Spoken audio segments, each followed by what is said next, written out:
Hi hello నమస్తే welcome back to our channel guys. So ఈ రోజు బిగ్ బాస్ రివ్యూస్ లో 21st సండే రోజు ఏం జరిగింది అని మాట్లాడుకుందాం. సింపుల్ గా చెప్పాలి అంటే ఈ రోజు మొత్తానికి ఒక టైటిల్ ఇస్తాను నేను. దమ్ము శ్రీజకి ప్రియాకి రంగు పడింది. వెళ్ళిపోతూ మన మర్యాద మనీష్ ఎవరైతే ఉన్నాడో ఆయన ఎందుకు ఎవరు అని అంటున్నానంటే నేను ఇలాగా మాట్లాడతాను, మీరు లైక్ తీసుకోండి అవసరం అయితే. మర్యాద మనీష్ వెళ్ళిపోతూ కూడా మంచి బాంబే పేల్చాడు. అండ్ అలాగే లోయెస్ట్ పర్ఫార్మెన్స్ బిలో వెళ్ళిపోతున్న పర్ఫార్మెన్స్ అనేది పెట్టి టాప్ 3 పర్ఫార్మెన్స్ కూడా పెట్టాడు అనమాట.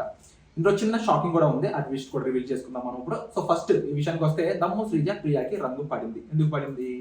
ఒకరు మాట్లాడితే ఇంకొకరు మాట్లాడతారు, ఒకరి వెనకాల ఇంకొకరు వస్తూ ఉంటారు అనేది ఆడియన్స్ కి, నాగార్జున గారికి, ఇప్పుడు చూస్తున్నాం మీకు కూడా చాలా క్లియర్ గా అర్థమైంది.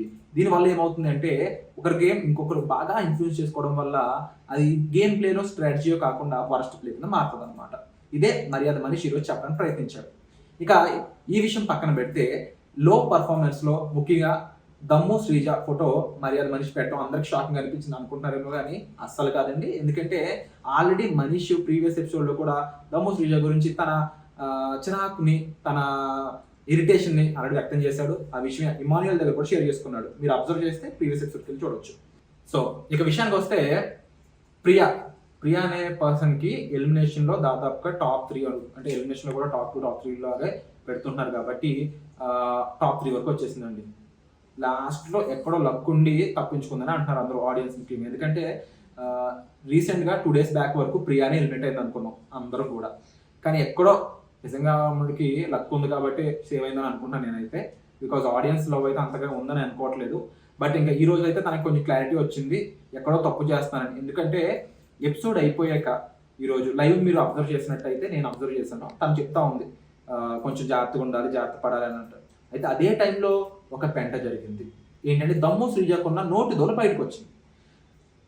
టెనెంట్స్ నుంచి ఓనర్ అయ్యాక సుమన్ శెట్టి గారు కాస్త ఫుడ్ అంటే ఆయనకి ఇష్టమై ఉండొచ్చు, లేదంటే ఆకలిగా ఉండొచ్చు, ఆయన ఈ రోజు అంతా ఫుడ్ తింటున్నట్టు ఉన్నారు. ఈ నోటి దూల శ్రీజ ఏమందంటే ఈ రోజంతా మీరు తింటూనే ఉన్నారు అంటే వేరే పని లేదా? ఎగ్జాక్ట్ మీరు మళ్ళీ అబ్జర్వ్ చేయండి ఎపిసోడ్లో, అంటే లైవ్లో ఈ మాట అంది ఆవిడ. అంత దూరం ఎందుకు బ్రో నీకు? నేను దొమ్మ సృజన అడుగుతుంది, ఎందుకు అంత దూరం నీకు? అవసరమా నీకు? ఆయన ఆకలి అయింది, నీ సొమ్ము తింటున్నాడా? నువ్వు పెట్టావా? నువ్వు డబ్బులు తెచ్చావా? లేదు కదా. సో ఇలాంటి ప్రవర్తన ఉంటే మాత్రం దమ్ము సృజన నెక్స్ట్ వీక్ ఎలిమినేట్ అయ్యే ఛాన్సెస్ అయితే 100% ఉన్నాయి.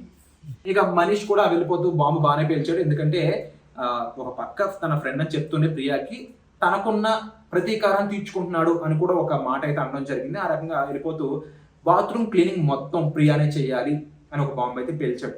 కాకపోతే ఇది ఆయన పేల్చిపోయినా రేపటి రోజు టెనెంట్స్ గా మారిపోయింది కాబట్టి ఆవిడ ఏదో ఒక పని చేయాలి. కానీ ఉన్న వాటిలో కాస్త ఇబ్బందికరమైన పని అయి ఉండొచ్చు, అండ్ బాత్రూమ్ ఎక్కువ ఉండాల్సిన పని అయి ఉండొచ్చు ఈ బాత్రూమ్ క్లీనింగ్ అనేది. అది చేయడం వల్లే ఫ్లోరా గారు ఎక్కువగా అందరితో మాట్లాడలేకపోతున్నారు అనే ఒక సిచ్యువేషన్ అయితే చూపించారు. బట్ ఇది ప్రియాకి జరుగుతుందా? ప్రియా వాయిస్ ని బిగ్ బాస్ ఆపగలడా? ఈ క్లీనింగ్ ఆపగలదా అంటే నాకు డౌట్, ఎందుకంటే అలాగే నడుస్తుంది ఆవిడ. సో ఇది ఈ రోజు ఎపిసోడ్. మరి నాగార్జున గారు అయితే చాలా క్లియర్ గా స్పష్టం చేశారు, సుమన్ శెట్టి గారు బాగా ఆడుతున్నారు, ఇంకా బాగా ఆడాలని. అలాగే మన గుండంకుల్, మన హరీష్ గారు కూడా బాగా ఆడుతున్నారు, వాళ్ళ వైఫ్ కూడా సేఫ్ అండ్ వాళ్ళ ఫ్యామిలీ సేఫ్ అని చాలా క్లియర్ గా స్పష్టం చేయడం కూడా జరిగింది. బట్ ఇంక నుంచి ఆయన గేమ్ ఎలా ఉంటుందో చూడాలి. నాటి పనులే కాకుండా ప్రాపర్ గేమ్ కూడా ఆడతారని నేను అనుకుంటున్నాను. భరణి గారికి అయితే నెంబర్ 1 ఇచ్చాడు మన మర్యాద మనీష్. ఎందుకు ఇచ్చాడు అనేది మరి వచ్చే ఆటలు తెలియాల్సి ఉంటుంది. ఎందుకంటే ఇందాక గేమ్ లో కూడా కెప్టెన్సీ టాస్క్ లో కూడా ఆయన గొప్పగా ఆడినైతే నేను అనుకోవట్లేదు. టు బీ ఫ్రాంక్, పవన్ లాంటి పర్సన్ తో ఇమ్మాన్యుయల్ చాలా బెస్ట్ ఇచ్చాడు తనకున్న ఫిజికల్ అపిరెన్స్ కి. బట్ మర్యాద మనీష్ చేతిలో భరణి గారు ఓడిపోతానంటే నేను కళ్ళలో కూడా అనుకోలేదు. కానీ అది జరిగింది. మరి ఆయన నిజంగా అంత ఎఫర్ట్స్ పెట్టలేకపోతున్నాడా, మరి ఫిజికల్ గా ఆయనకన్నా ఇష్యూ ఉందా అనేది నాకు తెలియదు. ఒకవేళ ఇష్యూ ఉంటే మాత్రం డెఫినెట్లీ అది అంత ఫెయిర్ గేమ్ కాదని చెప్పొచ్చు ఓవరాల్ బిగ్ బాస్ కి. ఇది నా 21st సండే రోజున ఇచ్చే రివ్యూ అనమాట. దీనిపై మీ అభిప్రాయాలు తప్పకుండా కామెంట్స్ చెప్పండి, నన్ను తిట్టుకున్నా పర్లేదు, ఇట్స్ ఓకే. అండ్ నెక్స్ట్ ఎపిసోడ్లో నా రివ్యూతో మళ్ళీ కలుద్దాం. Thank you.